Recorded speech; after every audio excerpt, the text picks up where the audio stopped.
Cek. Bismillahirrahmanirrahim. Assalamualaikum warahmatullahi wabarakatuh. Innal hamdalillah nahmaduhu wa nasta'inuhu wa nastaghfiruh wa na'udzu billahi min shururi anfusina wa min sayyiati a'malina. May yahdihillahu fala mudhillalah wa may yudlilhu fala hadiyalah. Asyhadu an la ilaha illallah wahdahu la syarikalah wa asyhadu anna Muhammadan abduhu wa rasuluh. Qala Allah Ta'ala fi Qur'anil Karim. Bada'an a'udzu billahi minasyaitonir rajim. Bismillahirrahmanirrahim. Ya ayyuhalladzina amanu taqullaha haqqa tuqatih wa la tamutunna illa wa antum muslimun. Wa qala Rasulullah sallallahu alaihi wasallam, ittaqillaha haitsu ma kunta wasbi'i sayyi'atal hasanata tamhuha wa khaliqin nasa bi khuluqin hasanin. Alhamdulillah, marilah kita senantiasa bersyukur atas segala nikmat dan karunia yang Allah berikan kepada kita, sehingga pada malam hari ini, pada kesempatan malam ini kita dapat menghadiri kajian Majelis Karomah edisi yang ke-62. Kedua kalinya selawat serta salam marilah kita curahkan kepada junjungan kita Nabiullah Muhammad sallallahu alaihi wasallam beserta keluarga dan para sahabat dan juga para pengikutnya yang senantiasa istiqomah hingga hari kiamat kelak. Baiklah, jamaah karomah yang dimuliakan oleh Allah. Di sini kami sebagai MC akan membawakan susunan acara pada malam hari ini. Yang pertama yaitu pembukaan, yang kedua qiraatul Quran, yang ketiga materi inti, yang keempat lain-lain, dan yang kelima penutup. Baiklah, untuk mempersingkat waktu, marilah kita buka kajian karomah pada malam hari ini dengan bacaan basmalah. Bismillahirrahmanirrahim. Untuk acara yang kedua yaitu tilawatul Quran, untuk malam hari ini sampai halaman 64 surat Ali Imran.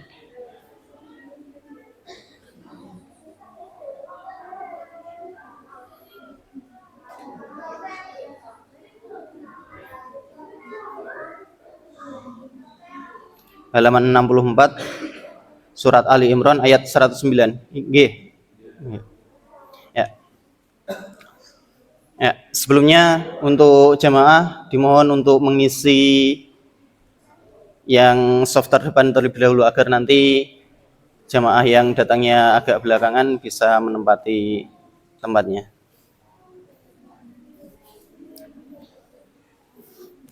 Baiklah.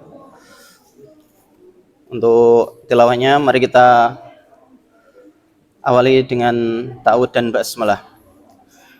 A'udzu billahi minasy syaithanir rajim.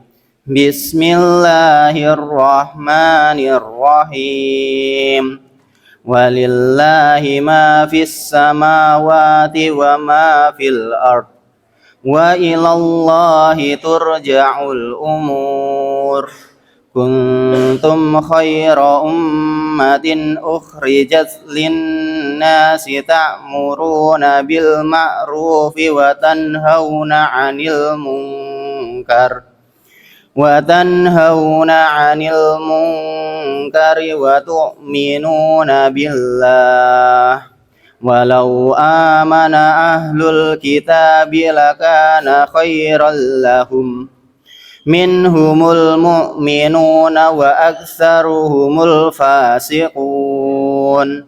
Lan yadurrukum illa adza wa yuqatilukum yuwallukumul adbar summa la yunsarun. Duribat alaihimud dhillatu aynama suqifu illa bihablim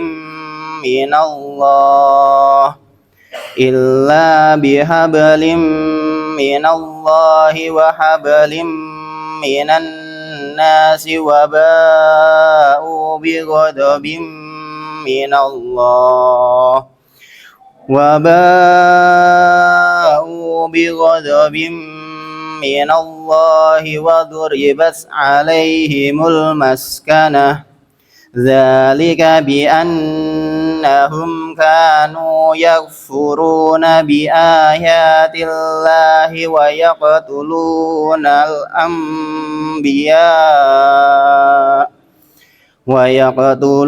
الأنبياء بغير حق ذلك بما عصوا وكانوا يعتدون ليسوا سواء من أهل الكتاب أمة قائمة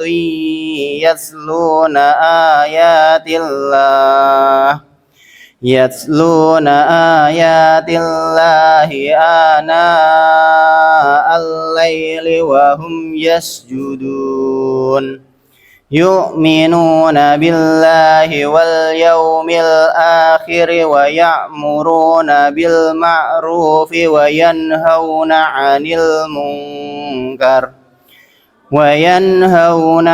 المنكر ويسارعون في الخيرات وأولئك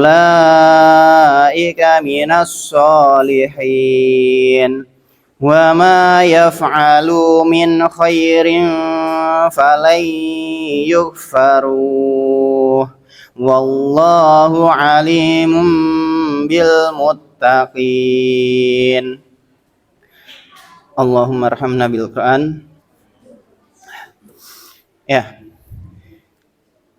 baiklah, untuk mempersingkat waktu, untuk acara yang ketiga yaitu acara inti yang akan disampaikan oleh Ustadz Fikri Haidar. Beliau adalah alumni pertama dari unit STI di Darussyahadah dan beliau juga termasuk alumni mahasiswa Tarim Markas Ibnu Hajar Al-Haytami dari Yaman, dan beliau juga pewaris qiraat Sab'ah jalur Satibiyah. Dan untuk malam hari ini akan membahas tema tentang keindahan Al-Quran sebagai mukjizat sepanjang zaman. Baiklah, kepada Ustadz Fikri Haidar kami persilahkan.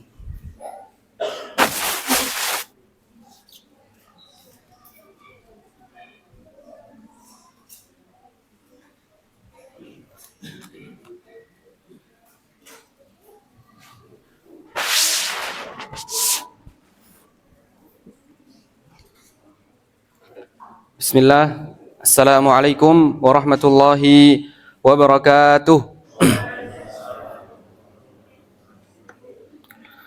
Alhamdulillah, wassalatu wassalamu ala Rasulillah wa ala alihi wa sahbihi wa man walah, wa la hawla wa la quwata illa billah. Asyhadu an la ilaha illallah wahdahu la syarikalah wa asyhadu anna Muhammadan abduhu wa rasuluh la nabiyya wa la rasulah ba'dah. Amma ba'du. Para hadirin wal hadirat, ibu-ibu, bapak-bapak, mas-mas dan mbak-mbak yang dirahmati Allah Subhanahu wa taala. Bersyukur kita kepada Allah Subhanahu wa taala yang telah memberikan kepada kita kenikmatan, banyak sekali kenikmatan yang mana ketika kita berusaha untuk menghitung kenikmatan yang diberikan Allah kepada kita, niscaya habislah seumur hidup kita untuk menghitung nikmat tersebut, dan nikmat Allah masih belum selesai untuk kita hitung. Itulah banyak sekali nikmat Allah Subhanahu wa taala yang diberikan kepada kita. Wa ita'adzana rabbukum wa in ta'uddu ni'matallahi la tuhsuha. Jika kalian berusaha untuk menghitung nikmat Allah Subhanahu wa taala, la tuhsuha, kalian tidak akan bisa untuk menghitungnya. Meskipun seumur hidup kita dihabiskan untuk menghitung nikmat Allah Subhanahu wa taala, kita tetap tidak akan bisa. Makanya di dalam ayat fadhkuruni adzkurkum washkuruli wala takfurun. Berzikir kepada aku, maka aku akan mengingatmu. dan bersyukurlah kepadaku wala takfurun, jangan kalian kufur nikmat. Kenapa? Karena nikmat Allah sangat banyak diberikan kepada kita. Jangan sampai kita menjadi manusia yang lalai terhadap nikmat Allah yang diberikan kepada kita. Para hadirin wal hadirat, ibu-ibu dan bapak-bapak yang dirahmati Allah Subhanahu wa taala, tak lupa kita haturkan salawat dan salam kepada Nabi Muhammad sallallahu alaihi wasallam, sosok yang berusaha dengan apa yang beliau punya dari segi harta, keluarga, dan apapun yang beliau punya, waktu untuk bisa menegakkan, untuk bisa mendakwahkan agama Islam ini, sampai akhirnya kita bisa memahami dinul Islam ini secara kafah, secara utuh. Hanya dengan waktu 23 tahun, Rasulullah SAW bisa mengubah kota Mekah yang awalnya pusat kemusyrikan, yang awalnya pusat kekufuran, bisa menjadi pusat ketauhidan, sampai dinamakan Ummul Qura, induknya para kota, karena itu adalah awal peradaban. Rasulullah bisa merubah dalam waktu 23 tahun dari kota yang penuh dengan kesyirikan menjadi kota yang penuh dengan ketauhidan. Ibu-ibu dan bapak-bapak, mbak-mbak, mas-mas yang dirahmati Allah Subhanahu wa taala, alhamdulillah sekarang cuacanya nggak hujan ya, terang. Alhamdulillah. Saya selama di Indonesia ini kurang lebih sekitar 3 minggu, berarti 3 minggu di Indonesia. Baru mungkin beberapa hari, 3 hari ini mungkin nggak merasakan hujan. Itu pun masih ada tetap gerimis sedikit-sedikit. Kita itu kalau hidup di Indonesia pengennya kayak kapan sih hujan itu reda, kapan hujan itu berhenti, kok hujan terus gitu. Ya itu hidup tuh sawang sinawang, Pak. Karena kita yang merasakan hidup diaman, hidup yang penuh dengan kegersangan. Kalau musim panas itu panas banget, sampai 45 derajat. Saya tuh pernah nyoba, Pak. Nyoba, kan katanya ustadz-ustadz saya yang alumni Sudan tuh juga panas. Daerah Afrika, Sudan. Mereka mengatakan panasnya di sana itu sampai bisa buat rebus telur, bisa sampai buat goreng telur, katanya begitu. Saya pas di Yaman itu kepikiran, ini bener panas banget di sini. Anginnya itu kalau kita naik motor, anginnya itu panas banget. Jadi kalau naik motor kenceng, bukannya silir atau dingin, esis gitu, enggak, tapi malah tambah panas. Jadi kalau kita naik motor musim panas itu ya pelan-pelan, kalau kenceng tambah panas. Itu saya punya kepikiran, kepo gitu, atau pengen tahu, bener gak sih yang dikatain ustadz-ustadz alumni Sudan itu bisa buat rebus telur, goreng telur. Saya coba, panasnya ya tetap gak bisa buat ngerebus telur. Atau mungkin salah cara atau gimana, saya taruh teflon di panasan, kemudian saya pecahkan telur, saya tunggu beberapa jam, saya lihat nggak bisa, nggak matang, cuma kering gitu aja, kering. Tapi bener panas banget di sana. Ya kita yang hidup di Yaman itu kayak rindu rasanya hujan, kemudian rindu dengan aroma tanah yang terkena hujan. Karena itu suasana Indonesia banget kalau udah habis hujan. Di sana itu Bapak Ibu yang dirahmati Allah Subhanahu wa taala, hujan itu bisa dihitung setahun mungkin 3 kali atau setahun paling banyak 5 kali. Itu pun nanti kalau hujan deras, misal hujan deras selama 2 jam, udah itu mesti jalanan banjir. Bahkan suatu ketika ada rumah yang sampai hancur karena rumah-rumah mereka bukan didesain untuk bisa menampung air hujan. Rumah-rumah Arab kayak rumah kotak tanah gitu. Jadi kalau kena air hujan ada yang hancur sampean. Itulah hidup sawang sinawang. Kita yang hidup di Yaman merindukan air hujan. Tapi kita yang hidup di Indonesia kadang mengeluh malah udan terus gitu kadang. Ya itu. Makanya kita seorang muslim dianjurkan untuk at-tawassut. At-tawassut itu enggak terlalu di bawah, nggak terlalu di atas. Maksudnya ya pertengahan, bisa menilai sesuatu, terus bisa menyikapi segala sesuatu. Kalau hujan ya alhamdulillah kita syukuri, kita berdoa. Dan hujan itu juga termasuk waktu yang mustajab. Coba saya tuh kadang kalau hujan di Yaman batin. Oh ini waktu mustajab, banyak-banyak doa gitu. Banyak-banyak doa, ya doa apapun gitu. Karena di sana hujan sangat jarang. Jadi lebih bisa menghayati, memaknai gitu. Hujan ini adalah rahmat. Orang-orang Yaman tuh kalau hujan pada keluar kemudian hujan-hujan ngajak anak-anaknya, kemudian bapak-bapak semuanya keluar. Ya mungkin kalau di Indonesia udah biasa, jadi kadang nggak terlalu memaknai hujan itu adalah rahmat Allah, kadang malah mencela hujan itu adalah azab dari Allah dan sebagainya. Kalau kita mau kaji hujan itu ada banyak sekali keutamaan, fadilahnya. Singkatnya ini untuk tambahan aja ya Pak, karena biar refresh dulu otaknya, nggak langsung masuk ke materi. Hujan itu salah satu fadilahnya, keutamaannya. Allah Subhanahu Wa Taala berfirman di dalam surat Al-Anfal, ayatnya kalau nggak salah ayat 12. Idh yughashshikumun nu'asa amanatan minhu wa yunazzilu 'alaikum minas sama'i ila akhir ayat. Ketika Allah memberikan kepada kalian rasa ngantuk, an-nu'asa amanatan minhu, ini sebagai rasa aman dari Allah Subhanahu wa taala kepada kalian. Ini turun, ayat ini turun ketika perang, ketika para sahabat perang. Karena ibu-ibu, bapak-bapak yang dirahmati Allah Subhanahu wa taala, peperangan itu bukan sesuatu yang mudah untuk dihadapi.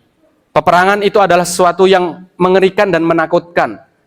Darah berserakan di mana-mana, kepala, tangan, potongan kaki itu berserakan di mana-mana. Makanya salah satu fadilah orang yang syahid itu tidak kena sakaratul maut, langsung masuk jannah tanpa hisab. Karena sayatan pedang, bunyi gerjikan pedang itu sudah cukup untuk menjadi fitnah baginya di dunia. Maka nggak kena azab kubur, nggak kena hisab, langsung masuk jannah dan bisa memberi syafaat kepada keluarganya. Itu ayat ini turun ketika perang Uhud. Idh yughashshikumun nu'asa amanatan minhu. Orang kalau perang bisa ngantuk itu adalah nikmat dari Allah Subhanahu wa taala. Beda kalau kita lagi kajian mungkin atau lagi belajar ilmu, lagi sholat kok itu ngantuk, itu bukan amanatan minhu, bukan rasa aman dari Allah Subhanahu wa taala, bukan nikmat dari Allah Subhanahu wa taala, tapi adalah gangguan dari setan. Gangguan dari setan. Ketika kita main HP kok bisa lama, tapi giliran baca Quran satu halaman aja rasanya udah berat, angop-angop gitu. Itu bukan nikmat dari Allah, tapi talbis iblis atau godaan dari setan. Kemudian ada faedah yang bagus juga di dalam tafsir Ibnu Katsir. Beliau menukilkan dari salah satu sahabat, Abu Thalhah, namanya Abu Thalhah, mengatakan, dulu saya termasuk dari sahabat yang mengantuk ketika perang Uhud. Sampai katanya saya itu bawa pedang, pedangnya itu jatuh, diambil lagi. Saking ngantuknya jatuh lagi. Kemudian diambil lagi sampai 3 kali, ngantuk banget. Itu nikmat dari Allah Subhanahu wa taala. Sedangkan para musuh itu masih lagi perang, lagi menyerang orang mukmin, orang muslim, para sahabat. Tapi sempat-sempatnya sahabat Abu Thalhah ini bisa mengantuk. Ini adalah kenikmatan dari Allah Subhanahu wa taala, ketenangan yang diberikan kepada Allah kepada para sahabatnya. Nah, kemudian ini syahidnya atau poinnya, idh yughashshikumun nu'as amanatan minhu wa yunazzilu 'alaikum minas sama'i ma'a. Allah menurunkan dari langit itu air hujan sebagai rahmat. Wa yunazzilu 'alaikum minas sama'i ma'an liyutahhirakum bih, untuk menyucikan kalian. Ini juga pelajaran bagi ibu-ibu yang mungkin belum dikaruniai anak, atau bagi bapak-bapak juga yang belum diberi anak oleh Allah Subhanahu wa taala, bisa ini menjadi subur. Hujan itu juga menyuburkan. Bisa menyuburkan. Liyutahhirakum bihi wa yudhhiba ankum rijza syaitan, bisa juga menghilangkan gangguan setan. Orang-orang kalau merasa dirinya itu kok penuh dengan gangguan setan, giliran baca Quran itu ngantuk, giliran masuk majelis ilmu itu ngantuk, bisa coba pas hujan ikut hujan-hujan gitu. Mungkin nanti tambah ngantuk lagi mungkin. Enggak, tapi ini ayat Allah mengatakan bahwasannya hujan itu bisa menghilangkan godaan setan, gangguan setan. Mungkin kalau orang-orang yang kesurupan gitu, coba aja sekarang di hujan-hujanin, dihujan-hujanin terus diruqyah. Insyaallah manjur. Wa yuzhiba ankum rijza syaitan wal yarbita ala qulubikum. Nah, ini juga pelajaran bagi yang udah berkeluarga, wal yarbita ala qulubikum, untuk mengeratkan hati-hati kalian. Untuk misal ibu bapak suami istri yang sedang cekcok, yang ada masalah internal, yang nggak mau ngobrol, atau anak dengan bapaknya, ibu dengan anaknya, dan semisalnya, itu bisa coba hujan-hujan bareng. Itu bisa menumbuhkan keharmonisan dan ketenangan antara hati pasutri. Saya nggak tahu, tapi bisa aja dicoba. Atau dengan muridnya, kalau ustaz dengan muridnya ada yang masalah gitu, musuhan sama temannya atau muridnya, coba hujan-hujan bareng. Nanti akan mendapatkan ketenangan. Waliyarbitu ala qulubihim wa yutsabbita bihil aqdam, dan juga bisa menjadikan langkah kaki kalian itu tasbit atau menetap, lebih yakin gitu. Kemudian ibu-ibu dan bapak-bapak yang dirahmati Allah Subhanahu wa taala, tidak terasa kita sudah memasuki bulan, ada yang tahu bulan apa sekarang? Bulan Hijriahnya, bulan Sya'ban. Bulan Sya'ban ini adalah bulan Rasulullah bersabda, yaghfalu anhu katsirun minan nas. Banyak sekali manusia yang lalai di bulan ini. Mereka mengatakan atau membatin, ini kan bulan sebelum bulan Ramadan. Ya udah dipuas-puasin aja maksiatnya di bulan ini. Ya udah dipuas-puasin aja main HP-nya di bulan ini. Ya udah dipuas-puasin aja tidurnya di bulan ini. Dipuas-puasin aja meninggalkan Al-Qur'annya di bulan ini. Nanti baru di Ramadan langsung digas. Itu digas bisa aja 1 hari 2 hari. Tapi nanti hari ketiga mesti langsung drop, langsung males lagi karena nggak ada persiapan. Makanya Nabi Muhammad SAW mengatakan ini adalah bulan yang banyak sekali orang lalai terhadapnya. Karena itu talbis atau samar-samar baginya. Ini mau bulan Ramadan, ya udah bulan sekarang buat foya-foya aja. Itu kan kalau logika manusia yang rendah imannya. Tapi kalau logikanya Nabi Muhammad SAW, enggak. Bulan Ramadan itu adalah bulan amal, bulan memperbanyak amal solih. Enggak bisa kita langsung, misal di hari bulan Ramadan itu langsung gas, tancap gas. Motor itu juga kalau tanpa dipanasin langsung digas tuh pasti akan mati mesinnya ya Pak. Pasti akan rusak mesinnya. Mobil pun juga gitu. Itu kendaraan. Tubuh manusia sama kayak gitu. Kalau nggak ada pembiasaan nggak bisa langsung digas, tancap gas nggak bisa. Rasulullah mengetahui hal itu. Makanya bulan Sya'ban itu bulan persiapan. Rasulullah SAW bersabda, atau Ibunda Aisyah, salah satu istri beliau bersabda, karena Rasulullah SAW yasumu Sya'bana kullah. Nabi Muhammad SAW berpuasa di bulan Sya'ban seluruhnya, atau wa ma ra'aituhu aktsara siyaman ghaira syahr Ramadan min syahri Sya'ban, au kama qalat radhiyallahu anha. Saya tidak pernah melihat Nabi Muhammad SAW puasa sunnah selain di bulan Sya'ban. Makanya ini adalah bulan persiapan untuk ibu-ibu bisa untuk maju lagi karena masih ada jamaah yang datang. Ini bulan Sya'ban adalah bulan persiapan. Kemudian nanti Ramadan itu adalah bulan hasad, syahrul hasad. Bulan untuk memetik hasil. Karena kita sudah menanam di bulan Sya'ban, nanti di bulan Ramadan tinggal memetik saja, tinggal memanen. Yang awalnya di bulan Sya'ban itu bisa wiritan 1 hari 1 juz, sudah kuat 1 hari 2 juz. Nanti di bulan Ramadan 1 juznya itu akan dilipat gandakan oleh Allah Subhanahu wa taala. Ila asyri hasanatin ila 700 dhaifin ila adhafin katsirah. Bisa 10 kali lipat, bisa 700 kali lipat, bisa tak terhingga. Makanya kita diusahakan untuk bisa memaksimalkan persiapan di bulan Sya'ban ini. Bapak-bapak juga yang tempatnya kosong bisa diisi dulu, Pak. Ibu-ibu juga yang tempatnya kosong bisa diisi. Itu bapak-bapak dan ibu-ibu yang dirahmati Allah Subhanahu wa taala. Nabi Muhammad SAW pernah bersabda, dulu ketika Nabi bermajelis dengan para sahabatnya, beliau melihat para sahabat itu kayak suatu hari kurang terlalu semangat gitu. Sahabat juga manusia, Pak. Ibu-ibu juga. Sahabat juga manusia, ada waktu futurnya, ada waktu malasnya, ada waktu semangatnya. Pas di majelis, beliau melihat para sahabat tuh ada sebagian yang kayak kurang semangat, yang biasanya langsung di majelis itu mengisi soft-soft yang kosong, kayak ini soft-soft kosong tuh dirapatkan, itu bisa menyatukan hati para mukminin dan mukminat. Lah itu Nabi Muhammad mengetahui ini para sahabat lagi malas ini. lagi kurang semangat untuk thalabul ilmi. Terus Nabi Muhammad SAW bersabda. Ada yang tahu sabdanya? Sabda yang tentang apa? Al-hasu atau motivasi untuk mengisi saf yang terdepan. Ada yang tahu? Nabi Muhammad SAW bersabda, qala la yazalu qaumun yuakhirun aw yata'akhirun. Masih saja kaum-kaum yang selalu memilih saf terakhir atau yata'akhirun yang selalu mengakhir-akhirkan hatta yuakhirahumullah, sampai Allah mengakhirkan dia nanti masuk jannah atau bahkan nanti mengakhirkan dia dari golongan-golongan orang yang mukmin. Jadi mengisi saf yang terdepan itu sangat dianjurkan oleh Nabi Muhammad SAW. Banyak sekali keutamaan-keutamanya. Jadi itu. Kemudian ibu-ibu, bapak-bapak yang dirahmati Allah Subhanahu Wa Taala, karena tema kita sekarang keindahan Al-Quran. Keindahan Al-Quran sebagai mukjizat di sepanjang masa.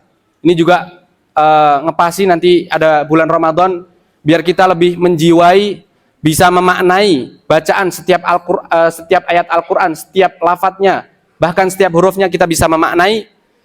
Makanya kita sekarang akan membahas tema tentang keindahan Al-Quran.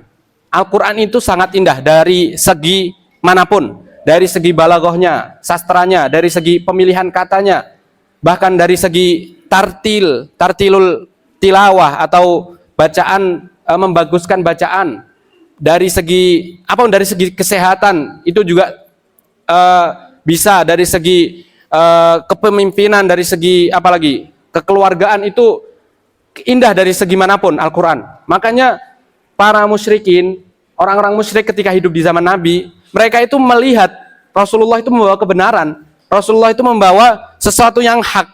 Al-Quran itu bukan kalamul makhluk, bukan syair-syair yang dibuat oleh manusia. Tapi mereka tahu, mereka benar-benar tahu bahwasanya ini adalah kalamullah. Quran ini adalah mukjizat dari Allah Subhanahu Wa Taala. Tapi mereka tidak mau mengimani. Karena apa? Karena mereka lebih mengedepankan ego. Saya nggak mau mengimani Nabi Muhammad SAW. Karena bertahun-tahun saya mengimani atau beragama dengan agama nenek moyang.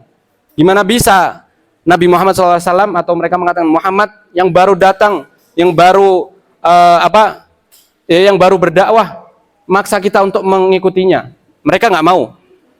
Mereka padahal sudah tahu kebenaran, tapi mereka tidak menerimanya.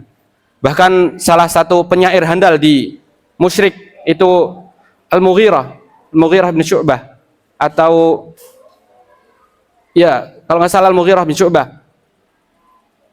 Beliau ketika itu diutus oleh musyrik Quraisy untuk mendengarkan Nabi Muhammad SAW. Ya tujuannya untuk coba dengerin Nabi Muhammad SAW, datengin, kemudian nanti adu argumen. Karena ini adalah penyair handal. Kemudian dia menyanggupi, oke, saya akan adu argumen sama Nabi Muhammad SAW. Adu syair kalau zaman sekarang. Ketika dia datang, Nabi Muhammad SAW ternyata lagi baca Al-Quran. Surat Al-Muddathir. Ya ayyuhal muddathir kum fa'anzir wa rabbaka fakabbir wa siyabaka fatahhir, sampai innahu fakkar wa qaddar. Terus beliau Mughirah bin Syu'bah kalau nggak salah mengatakan ini bukan kalamul makhluk. Seorang sastrawan yang handal mengetahui gimana kalamul makhluk, gimana kalamullah, gimana kalamul rabbil alamin. Beliau tahu ini bukan kalamul makhluk ini. Nggak mungkin kalamul makhluk seindah ini. Terus beliau mengatakan perkataan yang sangat masyhur. Perkataan yang sangat masyhur, innahu lahalawah. Sesungguhnya di dalam Al-Quran itu sangat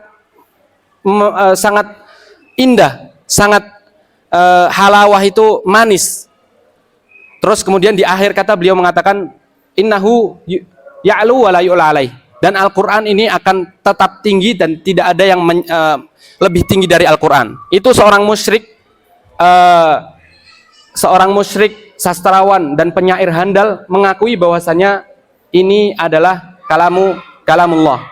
Tapi tetap tidak mau mengimani karena yaitu egonya tinggi, orang-orang Arab egonya tinggi, sangat tinggi. Kemudian Bapak Ibu yang dirahmati Allah Subhanahu wa taala, keindahan Al-Qur'an keindahan Al-Quran itu akan bisa lebih kita maknai ketika kita memahami, aslinya ketika kita memahami bahasa Arab, kita akan lebih bisa memaknai mukjizat Al-Quran. Al-Quran itu kan diturunkan kepada orang Arab, tapi soleh atau cocok untuk di berbagai umat, kemudian di berbagai zaman. Sepanjang masa Al-Quran itu satu-satunya mukjizat yang masih ada sampai sekarang. Nabi-nabi yang lain diberi mukjizat oleh Allah Subhanahu wa taala, tapi mukjizatnya berhenti hanya sampai mereka saja. Nabi Musa, ada yang tahu mukjizatnya Nabi Musa? Ada yang tahu? Apa? Ular. Tongkat ya, tongkat.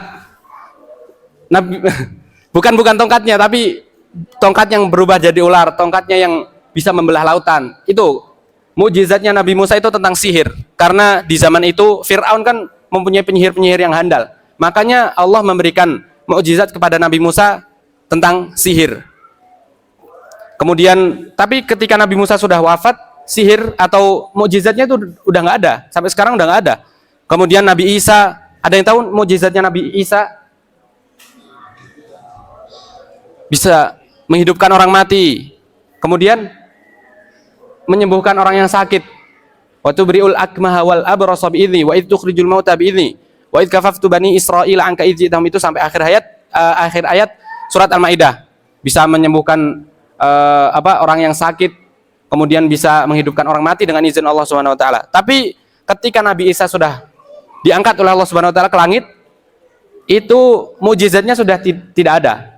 Kecuali mukjizatnya Nabi Muhammad SAW. Karena Nabi Muhammad SAW adalah Khatimul Anbiya, Nabi yang terakhir, penutup para Nabi, dan umat setelah Nabi Muhammad itu wajib juga mengimani. Meskipun kita nggak pernah ketemu Nabi Muhammad, tapi ajarannya sudah ada dan kita wajib mengimaninya. Makanya mukjizatnya masih salih atau salihah atau masih cocok, masih bisa dipakai sampai sekarang.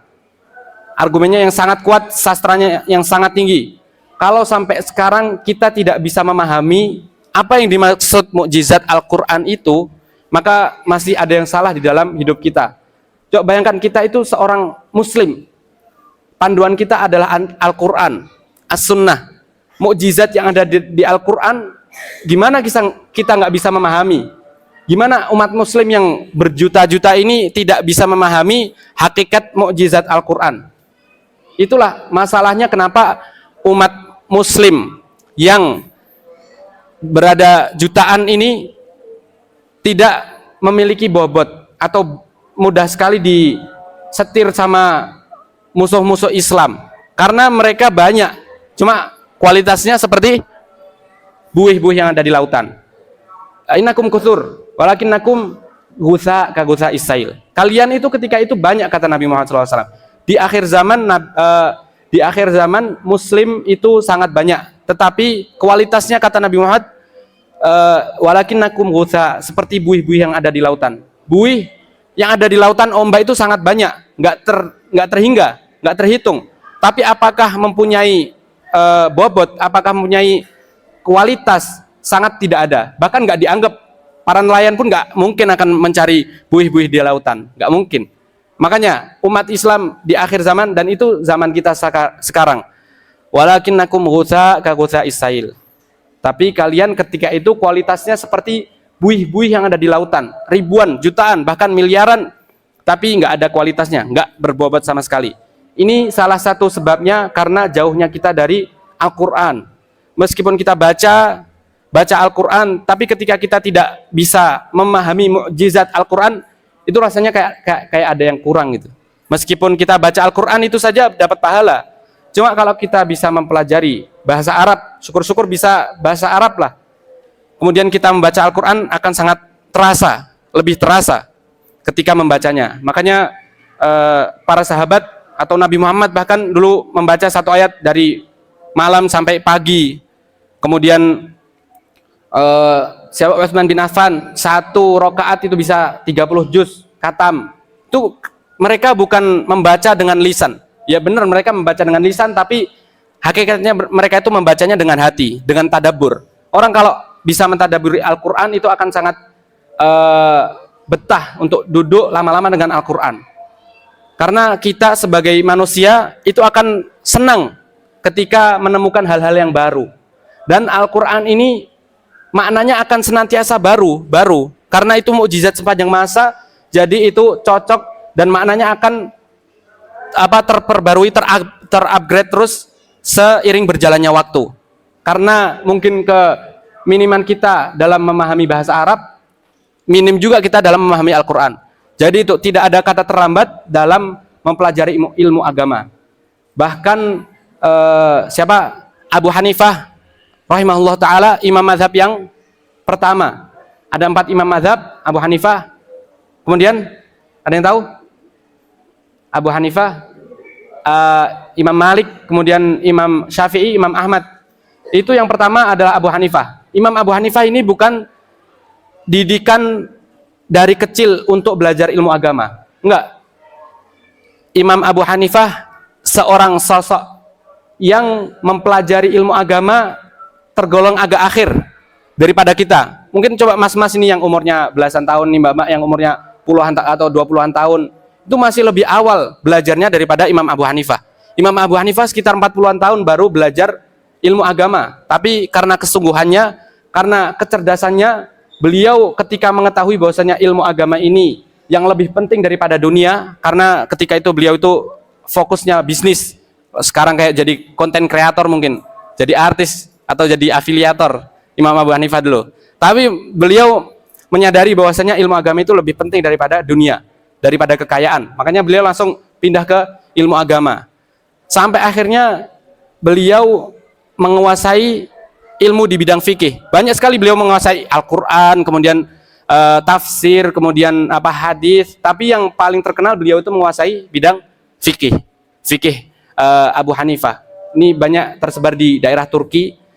Kemudian kecerdasan dan kesungguhan Imam Abu Hanifah ini bisa kita lihat, bisa kita saksikan ketika kita mendengar pengakuan dari Imam Malik bin Anas, Imamu Daril Hijrah, imamnya Makkah dan Madinah itu Imam Malik. Beliau mengatakan hujjahnya Imam Abu Hanifah ini sangat kuat, kecerdasan Imam Abu Hanifah ini sangat tinggi. Bahkan ketika beliau Imam Abu Hanifah ini mengatakan tembok yang terbuat dari semen, tembok yang warnanya putih, beliau mengatakan dengan hujah-hujahnya bahwasanya ini emas, kalian akan mempercayainya. Itulah kecerdasan dan kesungguhan Imam Abu Hanifah dalam mempelajari ilmu agama. Tidak ada kata terlambat untuk belajar ilmu agama. Selama kita masih hidup, selama itu pula kesempatan masih ada. Tinggal kita mau atau tidak.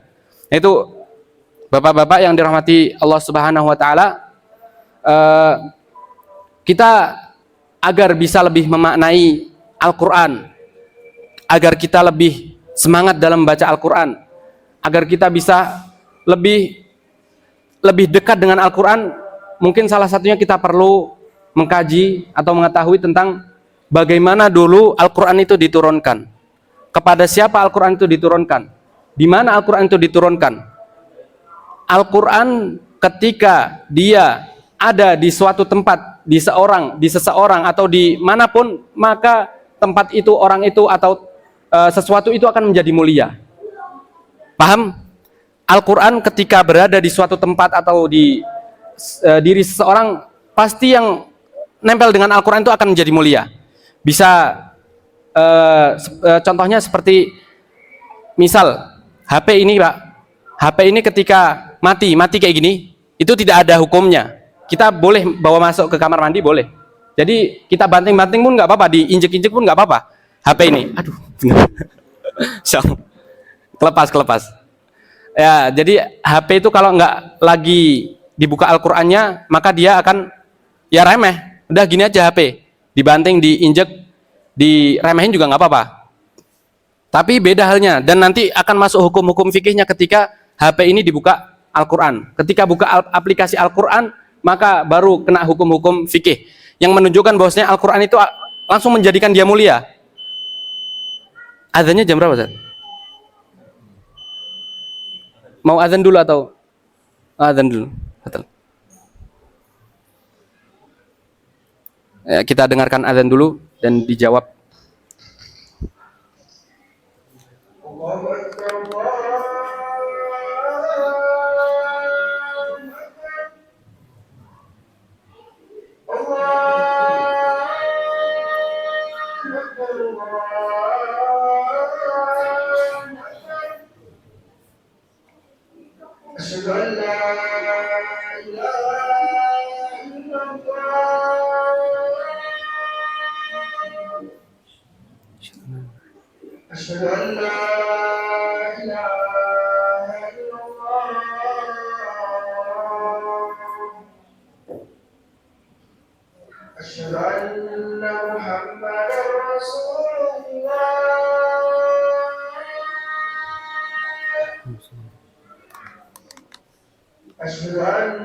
محمدا رسول الله حي على الصلاة حي على الصلاة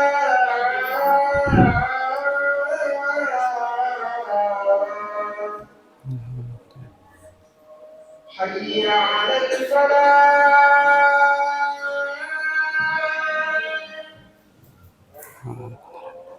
حي على الفلاح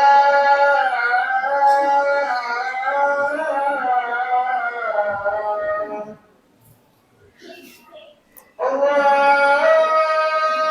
أكبر الله أكبر لا إله إلا الله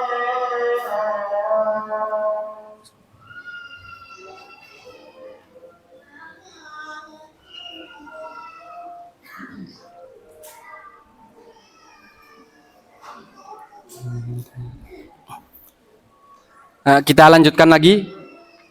Saya mendengar azan ini, masya Allah, teringat hadis Nabi Muhammad SAW.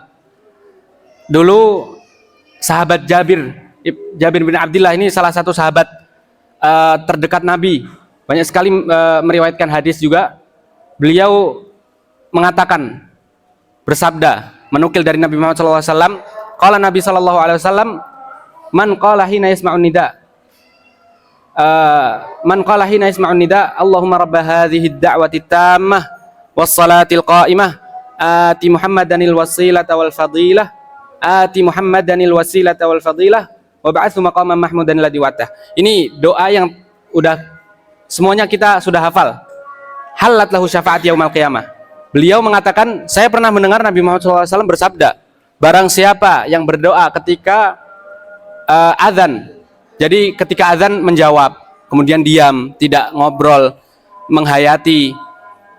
Kemudian setelah itu berdoa, Allahumma rabba hadhihi da'wat sampai akhir, fadilahnya tidak remeh, fadilahnya sangat besar. Halat lahu syafaat yaumal qiyamah. Berhak baginya mendapatkan syafaatku di hari kiamat. Hari kiamat, hari yang mana semua orang itu yauma la yanfa'u malu wala banun. Nasab tidak ada. Kemudian harta kekayaan tidak mengefek sama sekali, tidak ada manfaatnya sama sekali. Illa man atallaha biqalbin salim. Kecuali orang-orang yang datang kepada Allah dengan hati yang bersih. Nah, pertanyaannya, kalau kita nanti di hari kiamat bukan tergolong dari orang-orang yang hatinya bersih, kita mau berharap apa kepada Allah agar diringankan hisabnya? Kita berharap apa sama Allah biar diringankan hisabnya, dijauhkan dari neraka? Ini salah satunya dari syafaat Nabi Muhammad SAW. Itu halat lahu syafaati yaumal qiyamah. Ini fadilah yang sangat besar dengan amalan yang tergolong ringan. Cuma ketika azan kita diam aja, terus habis itu menjawab dan nanti doa Allahumma rabba hadhihi da'wati tamah. Nanti ada di riwayat lain, sholawat kepadaku dulu, Allahumma sholli ala Muhammad, kemudian baru Allahumma rabba hadhihi da'wati tamah, halat lahu syafaati yaumal qiyamah. Jaminannya dari Nabi Muhammad SAW, dapat syafaatku di hari kiamat. Dah, itu saja, biar nggak melebar kemana-mana. Melanjutkan tadi, Al-Quran itu akan tetap mulia dimanapun dia berada, dan tempat yang ada Al-Qurannya akan menjadi mulia. Contohnya kayak HP ini, ketika dia dibuka aplikasi Al-Qurannya, maka dia langsung masuk hukum fikihnya. Ada berbeda pendapat para ulama. Ada yang mengatakan ini itu orang-orang yang haid atau yang junub masih boleh memegangnya karena ada batas kacanya itu. Tapi ada yang mengatakan lagi tetap orang haid dan nifas haid kemudian junub tidak boleh memegang HP yang ketika Al-Quran terbuka atau aplikasi Al-Qurannya terbuka. Itu kemudian nanti kalau dijatuhkan ini termasuk pelecehan. Kalau diinjek ini bisa menjadi keluar dari Islam. Itu Al-Quran bisa memuliakan HP yang awalnya ini sangat remeh. Entah apapun mereknya, iPhone pun atau Samsung atau Infinix, Vivo, itu nggak ada gunanya kalau tidak dijadikan manfaat akhirat. Ketika dia dibuka aplikasi Al-Qurannya, maka disitulah hukum-hukumnya fikih masuk. Kemudian dia akan menjadi mulia, tidak boleh ditaruh bawah. Kemudian Al-Quran kan nanti ada adabnya ketika kita menaruh hadis, misal ada hadis, ada Al-Quran, Al-Quran yang lebih atas baru hadis. Nanti ada Al-Quran dan tafsir, Al-Quran dulu yang di atas baru tafsir. Itu kalau Al-Quran yang ada di HP ini kita buka, itu hukumnya masuk ke situ. Jadi HP dulu yang aplikasi Al-Qurannya terbuka, baru nanti tafsir dan yang lainnya. Itu Al-Quran akan menjadi mulia dan memuliakan semua yang berkaitan dengannya. Ini kita sepakat ya Bapak Ibu ya.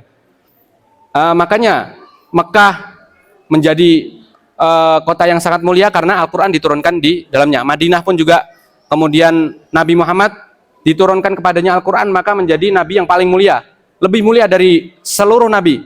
Bahkan Nabi Isa pun nanti di akhir zaman akan makmum ke Nabi Muhammad SAW.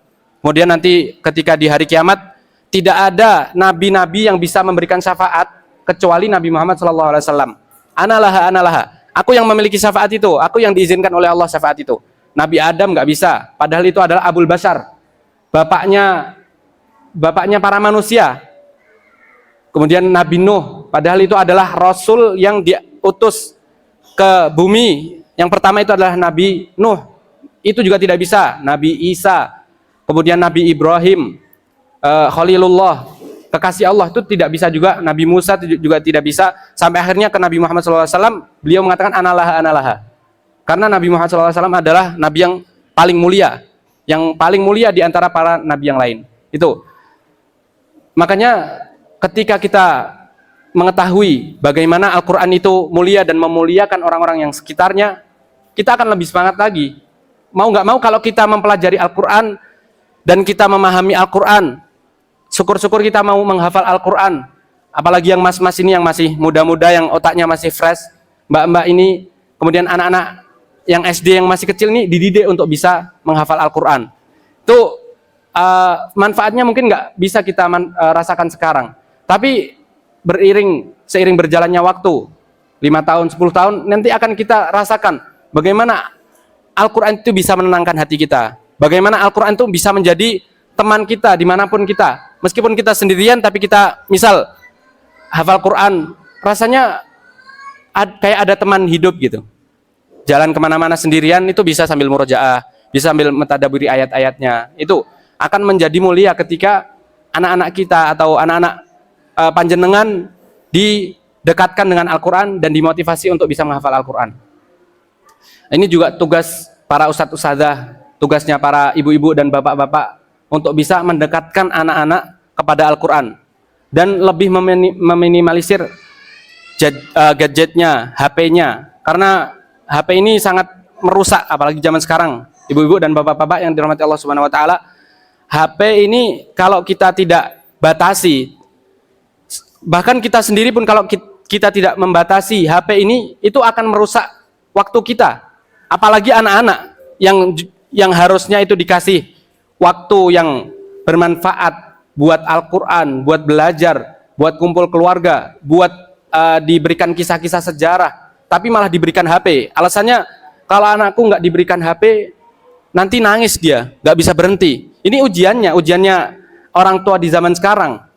Jangan sampai anak nangis itu solusinya HP. Mungkin sekarang iya jadi solusi sebentar, tapi efek jarak panjangnya, jarak lamanya, efek masa depannya itu akan buruk.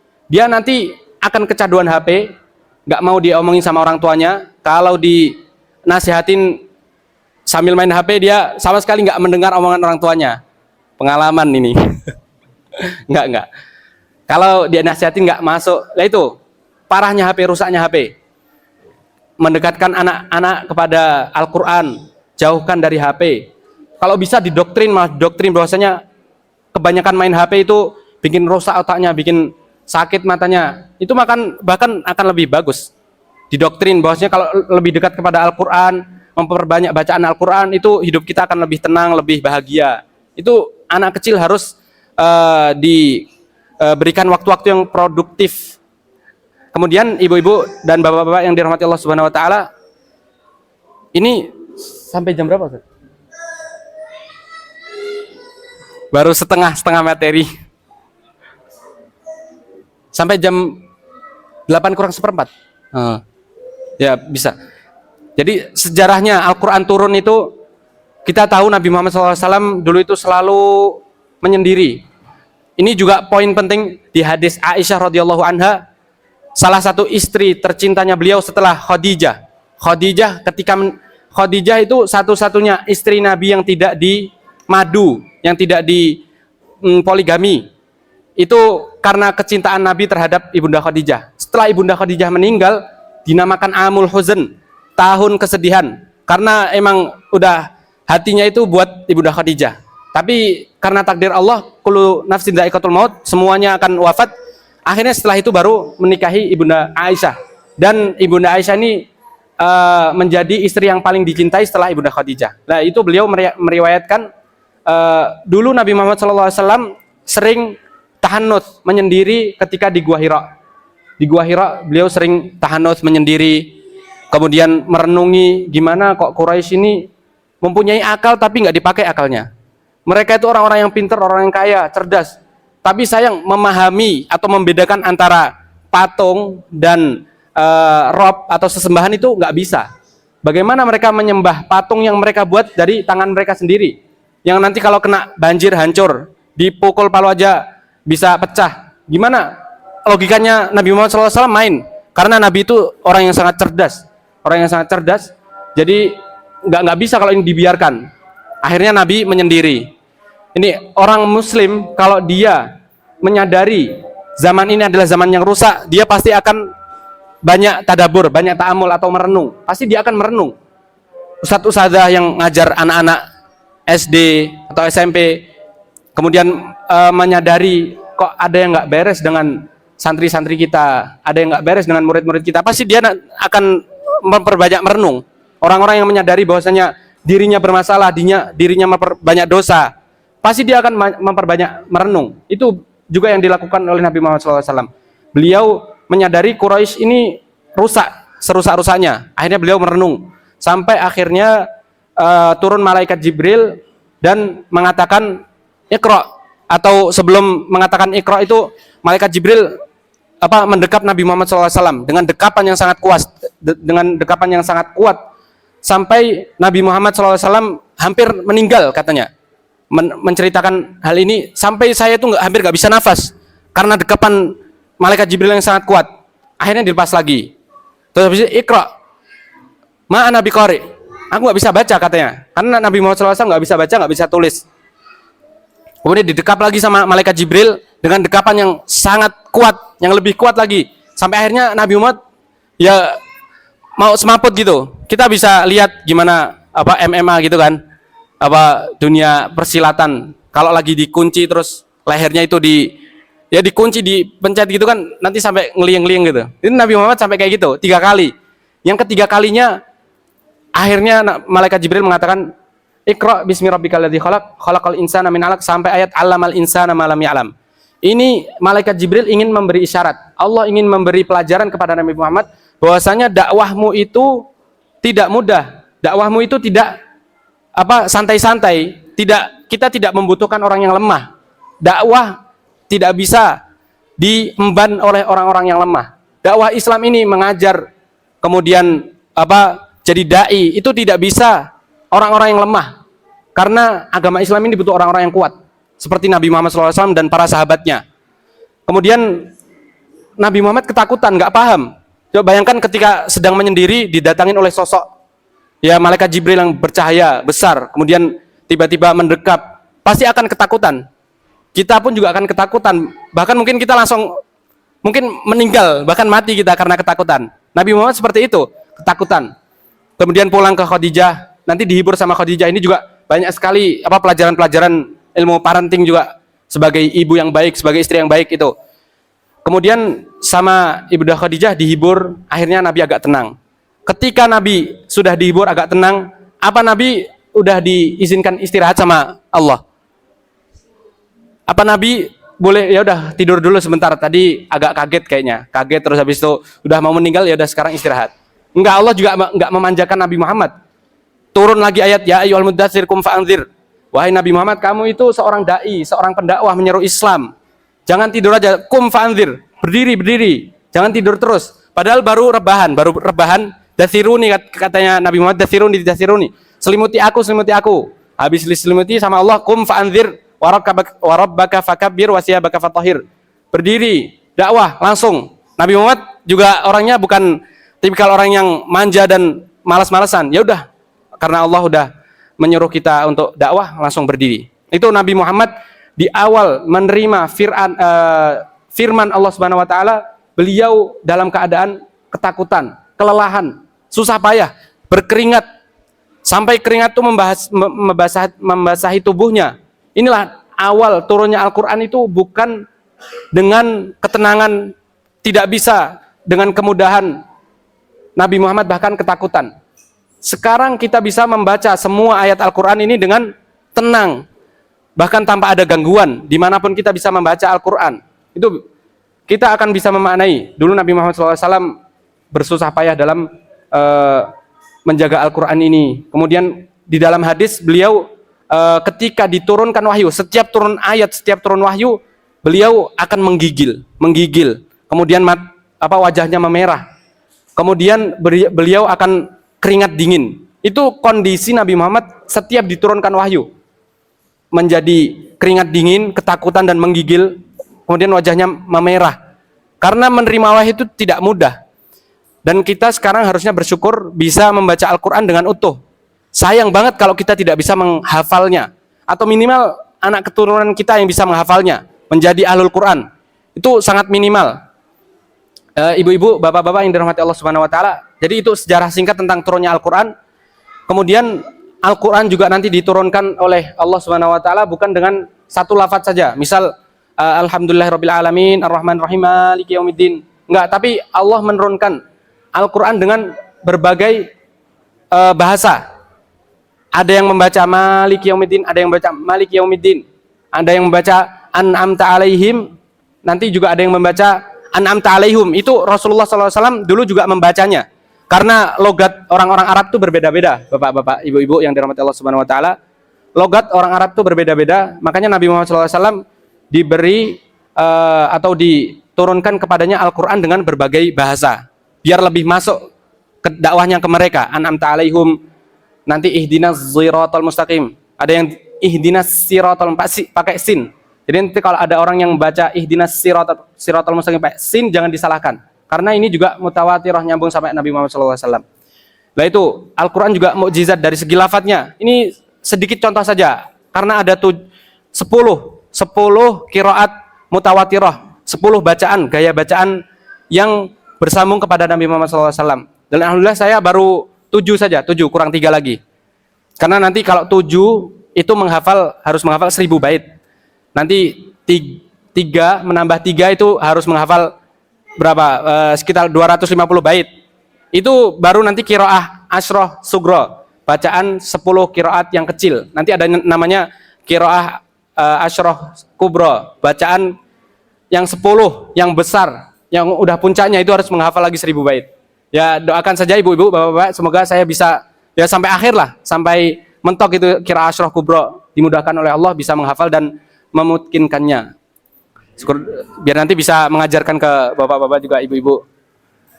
Nah, ini dari segi mukjizatnya. Kemudian dari segi atau apa peran kita, ibu-ibu dan bapak-bapak yang dirahmati Allah Subhanahu wa taala, atau mbak-mbak yang punya adik, atau ini mas-mas yang punya adik, apa peran kita untuk adik-adik kita, untuk anak-anak kita, mungkin untuk cucu-cucu kita, apa peran kita dalam Al-Quran ini untuk mendekatkan mereka kepada Al-Quran ini?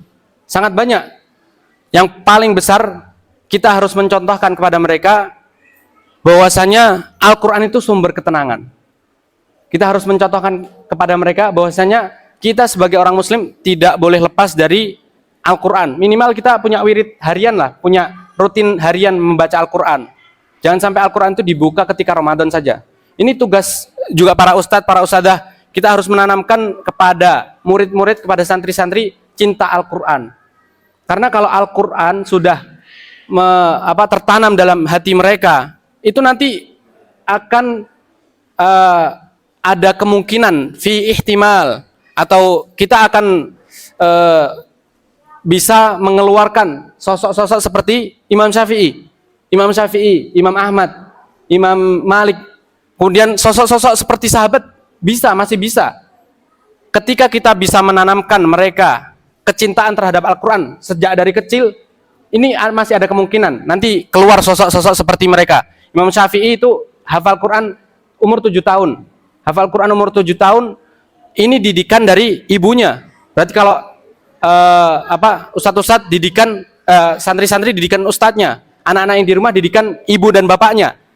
Jadilah sosok seperti Imam Syafi'i. Imam Ahmad bin Hambal juga sekitar 7 tahun, usia SD sudah menghafal Al-Quran. Imam Syafi'i ketika sudah menghafalkan Al-Quran, dimudahkan oleh Allah bisa menghafal kitab Al-Muwatta Imam Malik. Kitab Muwatta Imam Malik ini kitab hadis yang ribuan. Beliau bisa menghafal di umur yang 10 tahun. Umur 10 tahun sekarang usia berapa? Kelas 4 SD ya? 10 tahun kelas 4 SD ya, 10 tahun itu beliau sudah menghafal kitab Muwatta. Itu langkah awalnya kita bisa menanamkan kepada anak-anak kecintaan terhadap Al-Quran. Terus ada problem lagi, ada masalah lagi. Gimana kita bisa menanamkan kecintaan anak terhadap Al-Quran? Kalau orang-orang tuanya aja, misalkan ustadz-ustadzahnya aja, mas-mas mbak-mbaknya aja belum bisa mencontohkan kita memperbanyak bacaan Al-Quran, ya berarti dimulai dari diri kita lagi. Kita harus bisa mencontohkan kepada mereka bagaimana membaca Al-Quran, bagaimana mengkhususkan waktu untuk Al-Quran, bagaimana tidak tergelimang dengan hidup dunia. Itu dimulai dari kita dulu, dimulai dari pabriknya dulu, dimulai dari ibu-ibu dan bapak-bapaknya dulu. Kemudian ini peran penting bagi orang-orang tua kepada anaknya. Kemudian kenapa selama kita hidup merasakan kayak susah gitu istiqomah untuk membaca Al-Quran? Bisa mungkin 10 hari, 20 hari, tapi nanti udah mulai 1 bulan, 2 bulan udah mulai kendor lagi. Mungkin salah satu masalahnya atau beberapa masalah yang atau solusi yang saya berikan, kita tidak mengkhususkan waktu untuk Al-Quran. Kita lebih mengkhususkan waktu untuk jam kerja. Kita lebih mengkhususkan waktu untuk makan bersama. Kita lebih mengkhususkan waktu untuk hal-hal yang remeh, main HP, konten, misal yang muda-muda ini, atau ya kita mengkhususkan waktu untuk dunia, tapi tidak mengkhususkan waktu untuk akhirat, untuk Al-Quran misal. Kita nggak ada sama sekali mengkhususkan waktu misal barang 10 menit saja untuk Al-Quran. Nggak, tapi Al-Quran itu untuk waktu yang sisa. Itu masalah besar yang sangat besar. Kita tidak mengkhususkan waktu untuk Al-Quran. Makanya kita tidak bisa dekat dengan Al-Quran selain bulan Ramadan. Yang pertama karena kita tidak mengkhususkan Al-Quran. Mulai dari sekarang kita buat jadwal khusus, pokoknya 10 menit ini aku khususkan untuk Al-Quran. Entah dapatnya berapa, 2 lembar, 5 lembar, pokoknya 10 menit ini. Mungkin mulai dari yang sedikit 10 menit, atau bisa dimulai dari halaman. Pokoknya 1 halaman saja 1 hari, saya mau baca Al-Quran khusus. Nanti bisa selama sebulan konsisten, nggak ada bolongnya, tambah lagi, itu. Dan itu juga cara Nabi Muhammad SAW dalam beramal. Karena ahabul amali ilallahi adwamuha wa in qalla. Amalan yang paling dicintai oleh Allah Subhanahu wa taala, apa orang yang infak 1 miliar? Enggak. Apa orang yang ngajinya 1 hari langsung khatam? Enggak. Apa orang yang sholat malam setiap orang yang sholat malam 11 rakaat? Tidak. Tapi patokannya bukan di kuantitas, bukan di jumlahnya. Nabi Muhammad SAW memberi patokan kepada kita bukan kuantitas yang menjadi tolak ukur amal yang dicintai Allah, tapi adalah konsistensi. Jadi seberapapun amal itu, kalau itu istiqomah, maka akan menjadi baik dan dicintai oleh Allah Subhanahu wa taala. Ada orang yang 1 hari 1 juz atau 1 hari 30 juz misal dalam sholat malam, sholat witir lagi 1 juz, tapi selama 1 bulan cuma melakukannya 1 hari, 1 kali doang. Sama orang yang konsisten 1 hari 1 halaman selama sebulan, itu pahalanya lebih bagus yang kedua. Lebih bagus yang kedua karena keistiqomahan, dan itu mencontoh Nabi Muhammad SAW dari sedikit demi sedikit. Kemudian faktor yang selanjutnya, lingkungan kita yang tidak mendukung. Lingkungan kita yang menjauhkan diri dari Allah. Lingkungan kita yang tidak mengingatkan kepada akhirat. Selalu urusan dunia yang dibahas. Kalau bahas dunia, pekerjaan, keuangan, bahas utang itu atau gosip-gosip sana sini semangat banget. Tapi giliran bahas ilmu, bahas tentang muhasabah diri, Al-Qur'annya udah di berapa kali dibaca hari ini atau berapa juz bulan ini. Enggak, bahkan atau kita enggak mau mengobrolkan hal itu. Itu bi'ah atau lingkungan sangat penting. Karena Abu Thalib, ibu-ibu dan bapak yang dirahmati Allah Subhanahu wa taala, Abu Thalib, ada yang tahu siapa Abu Thalib ini?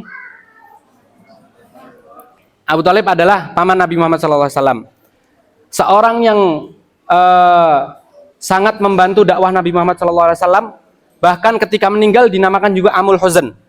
Ketika Ibunda Khadijah meninggal, Amul Huzn. Ketika Abu Thalib meninggal, Amul Huzn. Tahun kesedihan. Tapi kita bisa tahu akhir hayatnya seperti apa Abu Thalib. Apakah akhir hayatnya itu masuk Islam? Orang yang dekat dengan Nabi, sahabat Nabi? Tidak. Bahkan ketika meninggal, beliau itu masih dalam keadaan kufur, musyrik. Sampai Nabi Muhammad mengatakan, la astaghfiranna laka ma lam unhan. Aku akan tetap meminta ampun kepadamu wahai ammu, wahai paman, selama aku tidak dilarang oleh Allah. Sampai akhirnya nanti Allah larang. Maka nalin nabi waladina amanu ayyastaghfiru lil musyrikin. Wahai Nabi, engkau tidak boleh memintakan ampun kepada orang-orang musyrik. Nah, ini salah satu sebabnya Abu Thalib meninggal dalam keadaan kufur musyrik, itu adalah lingkungan yang buruk. Sudah didakwahi sama Nabi, wahai ya ammu, qul la ilaha illallah kalimatan uhajju laka biha indallah. Katakanlah kalimat la ilaha illallah sebagai hujjah nanti biar aku kasih syafaat di hari kiamat. Udah mau mengatakan, udah mau syahadat la ilaha illallah, tapi sama Abu Jahal dibujui. Ya Abu Thalib atarghabu an millati Abdul Muthalib. Apakah engkau membenci atau ingin meninggalkan agama nenek moyangmu? Sampai akhirnya diulangi terus sama Abu Jahal. Ini lingkungan yang buruk, menjadikan dia su'ul khatimah. Sampai akhirnya ya udah akan berada di neraka selamanya. Nggak bisa diselamatkan untuk dikeluarkan dari neraka. Itulah bi'ah yang baik, itu sangat membantu kita. Mungkin itu saja ibu-ibu yang dirahmati Allah dan bapak-bapak yang dirahmati Allah Subhanahu wa taala. Yang pertama adalah mengkhususkan waktu untuk Al-Quran. Nanti di bulan Ramadan jangan sampai kita lupa mengkhususkan waktu untuk Al-Quran dan mencari lingkungan yang baik. Kemudian jangan lupa kita sebagai orang tua atau yang nanti jadi calon orang tua, jangan lupa menanamkan kecintaan kepada anak terhadap Al-Quran. Kemudian beri mereka kisah-kisah sejarah. Jangan beri mereka kisah-kisah bohongan. Kayak kisah-kisah superhero, itu sangat merusak.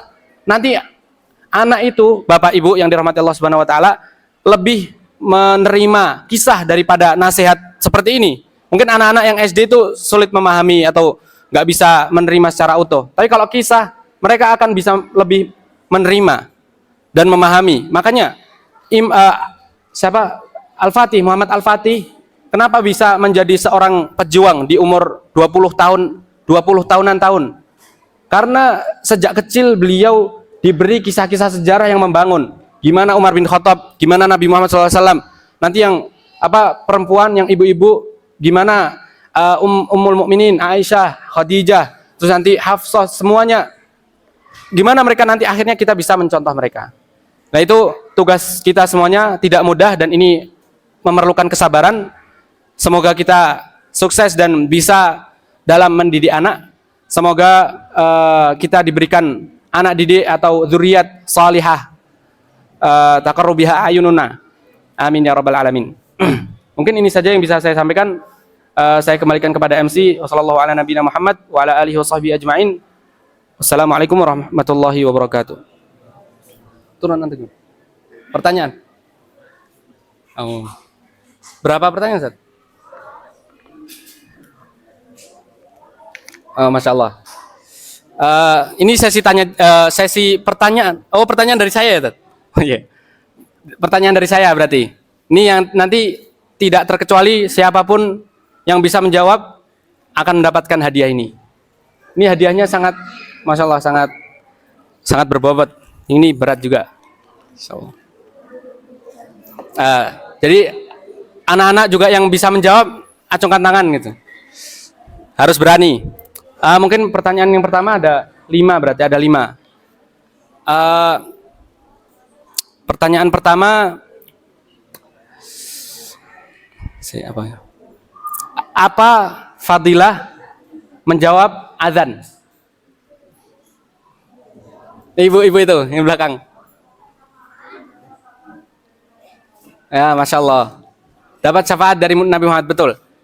Fadilah azan akan mendapatkan fadilah menjawab azan, mendapat syafaat Nabi Muhammad SAW. Ini hadiahnya yang mana, Ustaz? Terserah.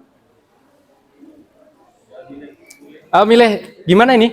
Mau diantar atau gimana? Diambil siapa? Apa? Oh, nggih. Atau ini ada yang ngambil nih? Kemudian pertanyaan yang kedua, ada berapa qiraat atau jenis bacaan yang mutawatir ila Nabi Muhammad SAW? Itu 10. Masya Allah. Itu yang kecil itu siapa itu namanya?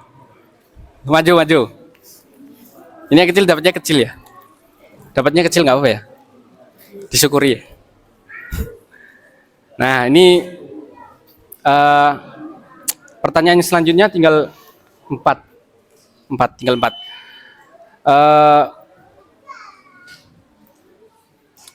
Siapa yang bisa menyebutkan fadilah air hujan yang ada di surat Al-Anfal?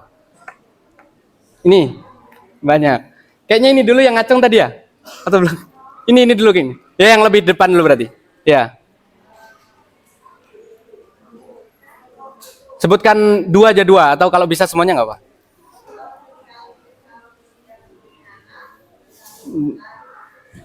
Ya, bisa menyuburkan terus. Ya, untuk menghilangkan gangguan dari setan. Ada lagi, bisa lagi nggak? Apa? Ya, mensucikan. Ya, mensucikan, betul. Insyaallah. Nih boleh milih. Siapa yang mau ngambil? Kemudian pertanyaan selanjutnya, ayo bapak-bapak, semangat bapak-bapak. Nggak ada yang jawab bapak-bapak. Ini pertanyaan, kenapa kita susah untuk istiqomah dalam membaca Al-Quran? Tadi ada dua. Ada yang ingat? udah jawab Bu, udah Bu. Dari bapak-bapak masa nggak ada?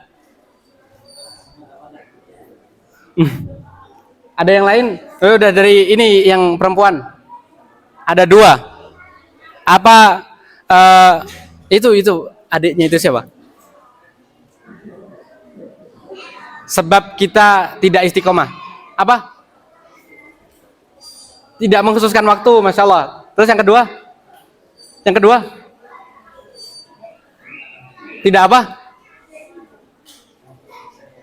Apa? Tidak. Oh, gak apa-apa. Meskipun dikasih tahu nggak apa-apa ya di sini. Masya Allah. Yang penting berani dulu, anak-anak kecil tuh harus berani tampil anak kecil. Karena dikasih tahu kasih kecil.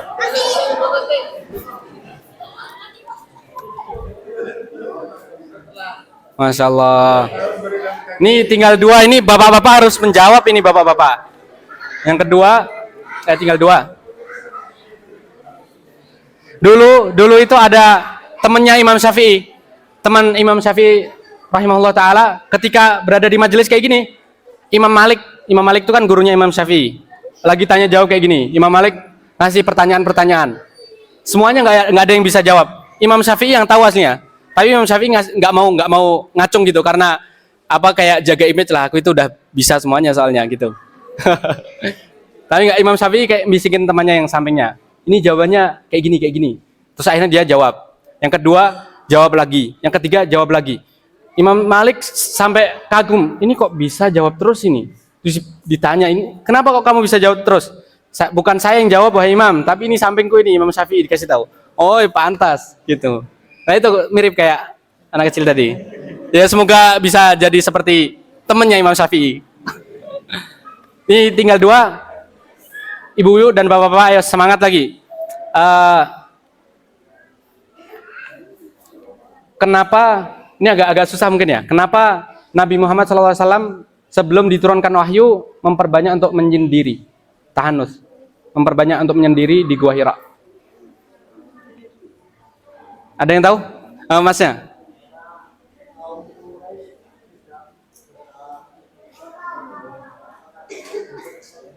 Ya, Masya Allah. Jadi merenung ya Pak, merenung ya. Nabi Muhammad SAW di Gua Hira itu memperbanyak merenung. Kenapa orang-orang musyrik Quraisy ini kok menyembah patung yang diciptakan dari atau yang dibuat dari batu, nggak menyembah Allah Subhanahu Wa Taala? Ya itu, Masya Allah, bagus. Ini bisa diambil Pak? Atau saya antar? Ini yang terakhir. Udah, ini yang laki udah 3, yang perempuan baru 2. Ayo kalahkan bapak-bapak. Jawab lagi satu lagi. Jangan mau kalah sama perempuan. Ini pertanyaan yang terakhir. Pertanyaan yang terakhir apa ya? Apa tugas terbesar kita sebagai orang tua, sebagai pengasuh, atau sebagai kakak, sebagai mas untuk mendidik anak-anak? Apa? Oh, ini bisa ini. Anak kecil ini kalah, ibu itu udah kalah ini berarti. Apa? Maju.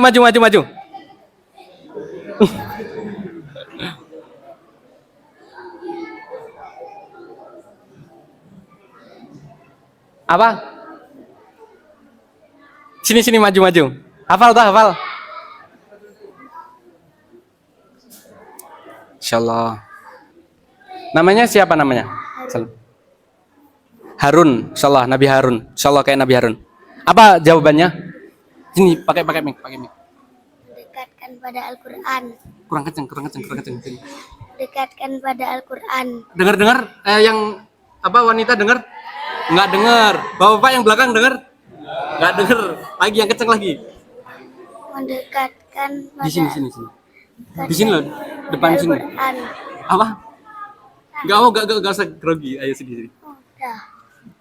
Mendekatkan kepada Al-Quran. Itu peran kita sebagai orang tua adalah mendekatkan anak kepada Al-Quran. Masya Allah.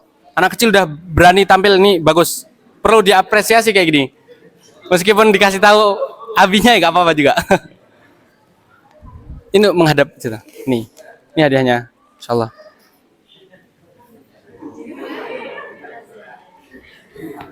Udah. Aduh. Sekarang sesi tanya jawab. Satu.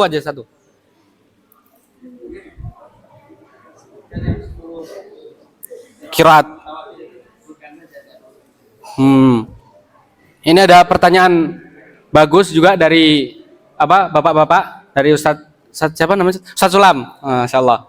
Pertanyaan bagus, apa aja 10 qiraat itu yang mutawatirah kepada Nabi Muhammad SAW. Karena di sana juga ada qiraat-qiraat yang lain dan itu tidak mutawatirah, diperselisihkan, tidak bisa dibuat sholat. Tapi kalau 10 qiraat ini bisa dibaca ketika sholat dan nanti diambil hukum-hukumnya. Misal nanti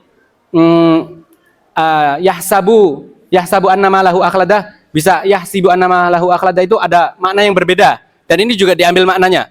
Misal wailul likulli mazatil mazah alladzi jama'a mala wa addadah. Jama'a itu beda, jama'a sama jama'a sama jama'a.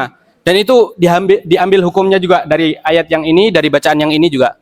Itu 10 imamnya itu siapa aja? 10 imamnya gitu ya, Tat? Itu yang pertama bisa ditulis nanti. Ada yang pertama Imam Nafi, kemudian Imam Ibnu Katsir, kemudian Imam Abu Amr Al-Basri, kemudian Imam Abu Amr, terus siapa lagi? Imam Asim. Bacaan kita ini Asim. Hafiz an Asim. Kemudian Ibnu Amir, kemudian Imam Hamzah, kemudian Imam Kisai, kemudian Imam Abu Ja'far, kemudian Imam Khalaf, kemudian imam yang terakhir Abu Umar Ruwais. Yang terakhir siapa lagi? Ya Allah, astagfirullah. Abu Ja'far Khalaf. Terus satu lagi. Saya lupa. Nanti bisa diketik di Google. Satu lagi ya Allah. Lupa. Wa ma ansanihu syaitanu illa an azkura. Itu yang bikin lupa itu setan. Tapi kadang kita yang nggak murojaah juga nyalahin setan. Kadang yang nggak murojaah, kurang murojaah berarti. Itu ada yang tanya juga Imam Waris. Waris itu cabang dari Imam Nafi. Ustaz. Nafi itu nanti punya 2 murid, namanya Qalun sama Waris. Terus yang bacaan kita itu Hafiz an Asim namanya. Maliki Yaumiddin. Kemudian Ihdinas Shiratal Mustaqim itu namanya Hafiz an Asim. Asim punya murid namanya Hafiz. Lah itu yang dibaca oleh kita warga Indonesia. Nanti Hafiz atau Asim itu punya cabang lagi namanya Syu'bah. Imam Syu'bah itu ada sedikit berbeda dengan Imam Hafiz. Tapi satu imam, satu guru, cuma ada perbedaan bacaan. Itu kalau mau istifadah lebih banyak, mengambil faedah lebih banyak, nanti bisa di Google aja. ChatGPT juga banyak itu sekarang. Ringkaskan 10 imam qiraat beserta murid-muridnya gitu. Nanti bedaan bacaannya ada sedikit berbeda, bahkan ada juga yang sangat berbeda. Misal nanti kayak alam yakunu tufatan mimmani yumna. Nanti Imam Kisai membaca alam yakunu tufatan mimmani tumna. Terus misal kalau kita di Hafiz itu membacanya Maliki Yaumiddin, nanti di Kisai atau di Hamzah atau di siapa lagi? Ibnu Katsir itu membacanya Maliki Yaumiddin. Misal nanti kayak kita di Hafiz itu bacanya an'amta alaihim ghairil maghdubi alaihim. Nanti Imam Ibnu Katsir sama Qalun mengatakan an'amta alaihimu ghairil maghdubi alaihimu waladdallin. Itu. Nanti kita mungkin ada yang pernah dengar wadduhi wal laili idza saja. Itu nanti bacaan Imam Hamzah. Imam Hamzah sama Imam Kisai itu sama. Mirip. Wadduhi wal laili idza saja ma wadda'aka rabbuka wa ma qala gitu. Dan itu semuanya mutawatirah dan bisa digunakan untuk sholat, diambil juga hukum-hukumnya. Jadi nanti misal di ayat ini kurang jelas dalam membahas suatu hukum, bisa nanti di ayat yang lain diambil, oh ini lebih jelas itu. Makanya tidak ada kata terlambat untuk belajar. Kita terus belajar. Allah itu menilai proses bukan hasilnya. Selama kita sungguh-sungguh, insya Allah itu udah mendapat pahala yang banyak dari Allah Subhanahu Wa Taala. Mungkin itu saja. Doa. Saya lagi. Sebelum kita tutup, ibu-ibu dan bapak-bapak yang dirahmati Allah Subhanahu Wa Taala, mari kita berdoa bersama-sama. Semoga doa yang kita panjatkan ini terdengar oleh Allah Subhanahu Wa Taala dan diijabah, dikabulkan. Alhamdulillahirabbil alamin. Ar-Rahmanir-Rahim. Maliki yaumiddin. Iyyaka na'budu wa iyyaka nasta'in. Ihdinas siratal mustaqim. Siratal ladzina an'amta 'alaihim ghairil maghdubi 'alaihim waladdallin. Allahumma shalli wa sallim wa barik ala Muhammad wa ala alihi wa sahbihi wa sallam. Allahumma ya muqallibal qulub, tsabbit qulubana ala dinik, wa ya musarrifal qulub, sarrif qulubana ila ta'atik. Allahumma ya dzal jalali wal ikram, ya ghafurur rahim, ya tawwabur rahim. Allahumma ighfir lana dhunubana wastur 'uyubana fid dunya wal akhirah. Allahumma ihdina fiman hadait, wa 'afina fiman 'afait, wa tawallana fiman tawallait. Allahumma ansur ikhwanana al-muslimina wal mustad'afina fi kulli makan. Allahumma ansurhum fi Ghazzah wa Falastin wa Syam. Allahumma kun lahum 'aunan wa mu'ina wa nasiran wa nasira wa mu'ayyidan wa dhahira. Allahumma 'alaika bi a'da'ika a'da'id din. Allahumma 'alaika bihim ajma'in. Allahumma taqabbal minna innaka antas sami'ul alim wa tub 'alaina innaka antat tawwabur rahim. Allahumma ij'alna min ahlil Qur'an alladhina hum ahluka wa khassatuk. Allahumma ij'alna min ahlil Qur'an alladhina hum ahluka wa khassatuk. Allahumma arhamna bil Qur'an waj'alhu lana imaman wa nura wa hudan wa rahmah. Allahumma dhakkirna minhu ma nussina. Allahumma dhakkirna minhu ma nussina. ربنا ظلمنا أنفسنا وإن لم تغفر لنا وترحمنا لنكونن من الخاسرين ربنا اللهم بلغنا رمضان وبارك لنا في شعبان يا رب العالمين ربنا آتنا في الدنيا حسنة وفي الآخرة حسنة وقنا عذاب النار وقنا عذاب النار وقنا عذاب النار وصلى الله على نبينا محمد وعلى آله وصحبه وسلم والحمد لله رب العالمين. Saya kembalikan lagi kepada MC.